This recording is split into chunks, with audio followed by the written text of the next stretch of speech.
Ang Ginoo maanaa kaninyo. Maanaa usab kanimo. Pagbasa gikan sa Santos nga Ebanghelyo sumala ni Lucas. Himayaon ikaw, O Ginoo. Si Jesus maingon sa iyang mga tinun-an, pananglit usa kaninyo muadto sa balay sa usa ka higala sa tungang gabii ug moingon kaniya, bay pabaylo ako tulo ka buok pan kay miabot sa amo ang usa ko kahigala nga nagpanaw ug wala gayud ako'y ikadalit kaniya. Kung pananglit tubagon ka sa imong higala dito sa sulod, ayaw na akog samuka, gitrangkahan na ang pultahan ug ang akong kabataan ug ako nang higda na ug dili na ako mubangon sa paghatag kanimo bisag unsa may imong buhaton. Sultihan ko kamo nga bisag higala kaniya dili siya mubangon ug muhatag kanimo pan, apan mubangon na lang siya ug muhatag kanimo sa tanan nga imong gikinahanglan, kay wala ka man maulaw sa pagpunay ug pangayo. Busa sultihan ko kamo, pangayo kamo ug kamo hatagan, pangita kamo ug kamo makakaplag, pagtuktok kamo ug ablihan ang pultahan alang kaninyo. Kay ang tanan nga mangayo hatagan ug siya nga mangita makakaplag, ug ang pultahan ablihan alang kaniya nga magtuktok. May usaba kaninyong mga amahan nga mohatag sa iyang anak ug bitin kung siya mangayog isda? O muhatag ba kamo kaniyag tanga kung mangayo siyag itlog? Bisan pa sa inyong pagkadautan, mahibalo kamong muhatag sa inyong mga anak. Nan ang amahan nga atoa sa langit labaw pang muhatag sa Espiritu Santo kanila nga mangayo kaniya. Ang Ebanghelyo sa Ginoo. Daygon ikaw, O Kristo.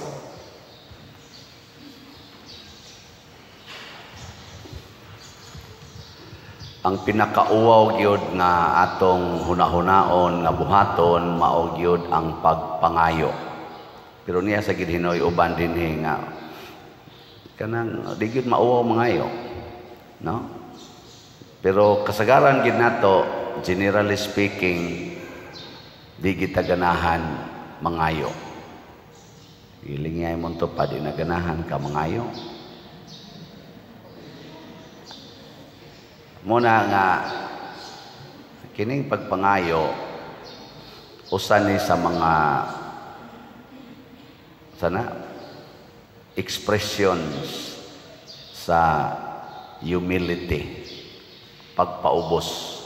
Kada bang moangkon ta nga wa tay mahimo mo nang nangayo ta, kanang pagpangutang mao na siya'y expression of pride. Kana bang magpakanaa ta dayon tag saad-saad nga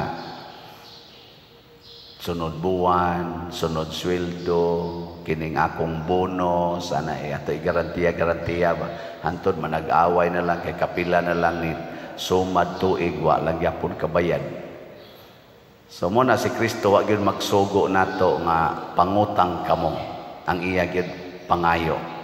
Nya dili ra ba pangayo nga unsa-unsa pabaga gisnaong ningon diri gibalibaran ba, hindi na mo bangon ang imong higala aron mohatag nimo bisag unsa tungod kay higala mo, ni bangon lang siya kay wa jud ka pulig sigig pangayo, wa ka hunong gisamukan ba, mao ra gyapon.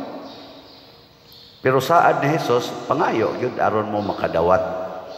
Pero kung atong tan-awon ang mensahe sa atong ebanghelyo karon, dinhi sa atong ebanghelyo ba, niingon diri pagsulti Pananglit usa kaninyo moadto sa balay sa usa ka higala sa tungang gabi ug moingon kaniya, bay, pabaylo akog 3 ka bukpan kay miabot sa amo ang usa ko ka higala nga nagpanaw ug wala gayud ako'y ikadalit kaniya. So kining pagpangayo di ay duha sad ni ka klase. Dunay dautan, dunay Diosnon. Unsa may dautan nga pagpangayo, kanang magsigit tag pangayo para sa atong kaugalingon. Kana evil asking na siya. Kana bang para ra gyud sa imong kaugalingon. Muna uban dinhi akong sigyag ingon kanang magsig pangayo nato dinhi nga nanay schedule ba, na sila schedule sa pag-anhi. Ako ginang ingnon, kanindot untag makat-on mong panghatag. Kay ang pagpanghatag maoy tuburan sa grasya. Pero magsigi kag pangayo para sa imong kaugalingon, unya di ka manghatag, ang resulta disgrasya. So kining pagpangayo nga gihimong example ni Hesus diri, nangayo ang usa ka tawo para sa iyang nanginahanglan nga higala nga niabot sa iyang balay, pasabot naa sa iyang puder, pero nanginahanglan na timingan nga wa sad siya iya. Karon siya maoy nangayo ngadto sa iyang mga silingan para niining higala nga niabot siyang balay nga gigutom. Kana nga maong pagpangayo mo nay Diosnon, kana bang mangayo ta para sa kaayuhan sa katilingban. Sama niya tong misa, di ba, pag introduction nato, mangayo tas Ginoo kalinaw aron mahunong ang gubat sa dito sa Israel batok anang sanang Hamas Palestine, ang gubat sa Russia o sa Ukraine. Wa man ta kaanhaan ning mga lugar, pero miilata nga ato silang mga igsuon. Usara ang nagbuhat nato ang Ginoo. Nya karon gidisturbo siyawa ang mga hunahuna, gipamutangag garbo, imbes ang ilang mga kwarta o ang ilang mga kaning katakos gamiton sa pag-build sa katilingban, sa pagpatubo, pagpalambo sa katilingban, gigamit na noon ang mga armas pagpatay o pagdaot sa katilingban. Yawanon kini nga influensya. Gikonobe, lingay mong tupad. Hinaon sa imong gigamitas kwarta para sa inyong kural o para sa paghatag o agianan sa inyong silingan. Gikonobe, pangungitan na.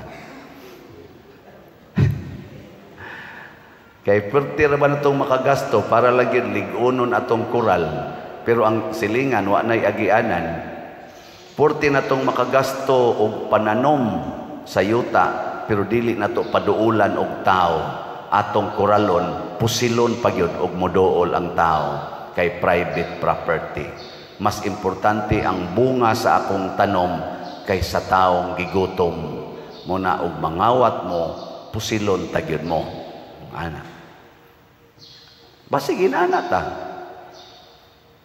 Basig purti na tong pamalit og mga alahas og mga nindot nga mga gadgets nga gibutang nato sa atong balay.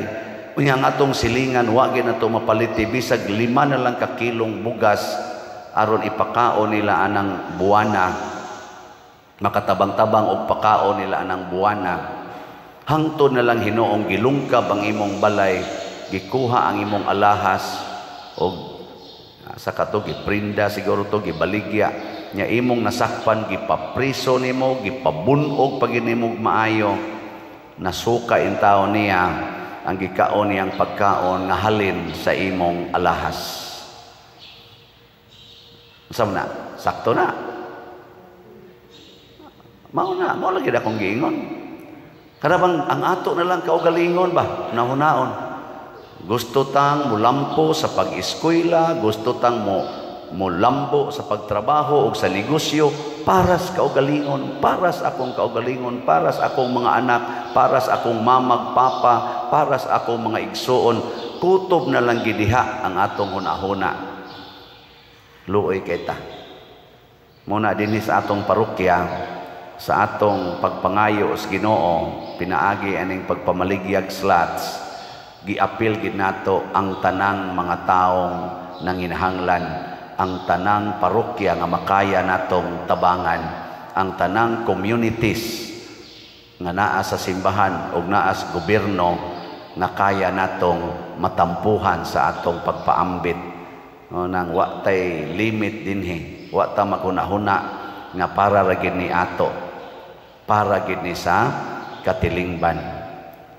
Atang nangutana ko sa Ginoo, Lord, murag wa na may additional nga disap, 66 naman lang ni kabuk disap.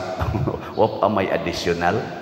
Ingon dayong Ginoo, sige lang gyud pangayo, sige lang gyud na magi panahon nga wa kay halin ana dako-dako gusa na disap 500,000 gud na. Pero sige lang gyud sangyaw kay ako na lay mahibawong mutuktok sa ilang kasing-kasing. Sige lang gyud sangyaw. No muna mo sangyaw gyud ko ninyo nga naa patay available nga slots. Saman ganahan mo maminaw. Para sa mga Diyos noon, ganahan kay mo maminaw. Ang mga yawanon, manalipong gyud mo sa inyong dunggan ani. Pero sige lang, okay ra gyapon na siya. Kaya wa man sad ang Ginoo maglagot ninyo nga di mo mopalit, naluoy lang ang Ginoo, no? So karon ang atong update sa Holy Pads, sa Holiness, Peace, and Divine Salvation para sa National Retreat sa mga pari nga 3,000 ka pari. Dili ni para ako lang ha, mo apil man sad ko aning maong retreat para ni sa inyong mga pari tibuok Pilipinas nga moapil niini. Tabangan na nato sila. Nakahali na ta o niabot nag 48,947 slots ang atong halin. Pakpak. Naapay 51,053 slots nga tag 100 pesos per slot. Sige lang jud kog tuktok sa inyong kasing-kasing. Kay dili day, sige lang jud kog pangayo. Ang Ginoo mo ay mutuktok sa inyong kasing-kasing. Kung maminaw mo, muhatag sad mo. Nya kining atong IMMEG or Mother Mary's Enriching Graces para nis ato karong umaabot nga pista karon na ning Sabado, ikawalo na gudong nobina. So dool na lang kay ni nanatay halin nga 12,820 slots, naapay 7,180 slots na available, tag 100 pesos per slot. Pakpakya po, salamat kayo. Kining atong DSAP or Divine Solutions and Prosperity, tag 500,000 pesos ni siya nga investment slot with 25% per annum nga interest. Niya natay gamayng problema kay ang narimit sa 66 pledges or 66 slots, 38 slots pa. Niya nimbalibad man ang duha man ka bangko ato, no, ang Metrobank o ang Land Bank, nibalibad na ang Metrobank nga dili na mo dawat sa kaning dagko nga amount ba kay naamla na naantay man ni laundering violation na ang atong amount mo nang dunay ni remit og equivalent to 2 slots the other day gi-reverse sa Metrobank. Musabot ra pud ta kay palisiya man gid na sa bangko. So gibalik ngadto sa remitter. Ato lang iampo nga maka-open dayon ta og parish account na nagi-work out na ron sa atong in charge si Sister Hinara, nilang Brad Loloy, Brad Bernardo, kay haron maka-open ta og parish account. Kay akani man kung akong mga accounts personal, ang ako ning account na wa pa ko diri nga atong gipagamit sa parokya. Pero ang parokya na nagmonitor ani ha, dili na ako yung nagmonitor. Unya kuan mag-open pa ta og parish account. Muna kung doon na ninyo morimit kamo diya pa may 28 nga nag-pledge, 28 slots, og mo remit mo or naabaroy ganahan ninyo mo appeal aning atong investment slot, for the meantime gamita lang sa ninyo ang sa land bank. Kay ang land bank do na pay gamay liwi nga gihatag nato tungod kay ni sabot-sabot ra pud sila sa atong kahimtang, ning hatag sila gamay allowance until nga maka-open ta. Kay in process naman ang atong pag-open og parish account sa land bank o sa Metro Bank. Hopefully ma-granted ta. So kini siya pasabot nga nibalibad mang bangko, pasabot naagi ng hatag nya in good faith maning ato og maapil ta sa ilang balaod nga di nakasod, pailob lang pud ta, muagi ta sa maayong legal nga proseso. So salamat kay ninyong nang hatag kay gituktok mo sa Ginoo, pero kung magpabungol-bungol ta do na gyud ngilad nga consequence. Muna diri sa atong unang pagbasa, ang mga taong pagarbuhon matud pas Ginoo nagsigig ingon, de tamutuan ang Ginoo, tan-aw ra gud ng mga dautan, milambo man kita noong magbinuotan, naay nagbinuotan, niut-ut man, pero matud pas Ginoo panganda mong mga dautan, kamong nagsigi og bugal-bugal nako, kamong dili maminaw nako pagbantay mo, matud pas Ginoo, mura unya mo dagami nga sunogon. Sunogon og mahanaw gyud mo, samtang ang katawhan nga miila kanako og mitahod kanako og naminaw kanako, matud pa niya musidlak didto sa iyang gingharian nga gitagana. So kining atong gibuhat dinhi mga igsoon, kaning paghinatagay pulos-pulos kini siya kahimanan or agianan padong sa langit. Gilingay mong tupad, nasugot kag sunogon. Kanang wa mulingi sunogono na lingi abay na musugot bakag sunogon. Mao na og digi ka musugot nga sunogon, paminaw sa Ginoo nya. Og digi ka musugot nga sunogon, palit yung slat. Usana sa mga pamaagi, usana sa mga maayong paagi. Pero magsigi na taggubat, magsigi na tag-away, magsigi na tagpinatyanay, sige na tagsinawayay, kana mga sunog na gitaana. Bitang gabi nagsikog ingon, Lord, may tagmahurot dayon kay nahanar ba ta kay may mo partial ani, 8 na malanggit o 6 na malanggit ni kaslats ang kuwang sa disap, yung Ginoo relax lang, ikaray magsigig sulti, ako nalay manuktok niya, ang Espiritu Santo maoy mudasig nila nya. Di ra ba jud ko ka-identify kay kita ba, di ba, daghan na ginihigayon naa kay tao nga imong gilauman nga mutabang nimo pero dili di ay mutabang, bantay mana? Kana bang imong expected nga tao dili mutabang, pero ang kananong unexpected mao'y mutabang. Pasabot matud pas Ginoo, ayaw gyud og hunong, persevere in asking. Ayaw hunong sa pagpangayo. Kung dili man kining tawhana mo agianan sa imong gipangayo, di apay lain nga akong tuktokon.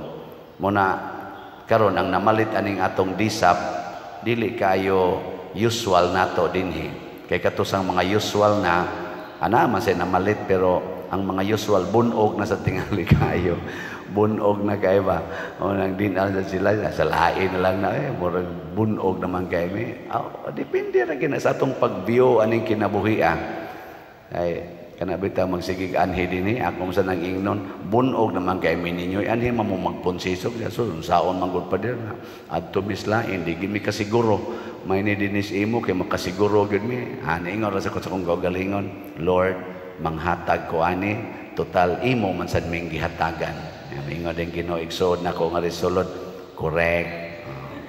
Ingon din ning usas ato ubat sa ato mga staff, ikaw pa dir ba imo lagi nang bugal-bugalan ang mangayo unya dayto imo ra daing tagaan imo pang ingnon panguli mo panguli mo. Nya imo dayong tagaan. Mura jud kag inahan nga nagbalibad pero gatunol. Ay ako ra man nang baba nga komedya pero akong kasing-kasing naa man gyud sa pagtabang bisag unsa ka pa maging sino ka man mamahalin kita. No, gina. Ay diday. Mo na ang Ginoo mga buangon kay ta pero mangayo na ta labi nagdita mo undang og pangayo iya gitang tagaan mao sa na ang kinaiya sa mahal nga Birhen Maria. So inaot unta maliwat ta nila kay makatagamtam sad ta sa kabulahanan dili para sa kaugalingon kung dili para sa katilingban para sa simbahan nga atong gimahal o gialagaran.